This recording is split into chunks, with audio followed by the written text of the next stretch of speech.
Hello guys, in this video I'm going to show you how to find your Steam ID. It's very simple. Let's go to it. So first thing you want to do is open your Steam account or your Steam application. Mine is just right there. I open it and go to your profile. Like literally on this first interface you can see where it's written the community library store.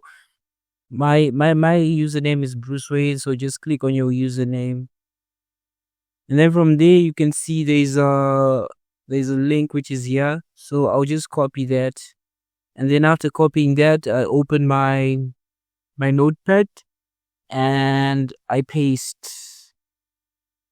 So this number which is here is the number that we want. So I'll just take this number and paste it here. So this is my Steam ID. So then I can share it to my friends or do whatever I want with it.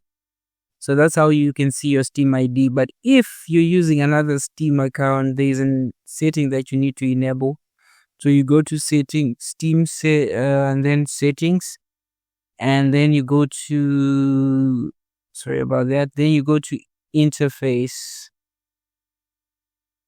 And then on interface, you just look for there's a display web view, enable smooth scrolling in web view. Okay, there'll be another setting which is here, so you need to enable that. It's called display web address. So you need to enable that one if you're using a different Steam from mine. But I think on the new update you don't have that. So basically what you just do is you just go to Bruce Wayne and show it to your account, and then you just copy the link which is below here, and then you take the number, you put it on the notepad like what we just showed you,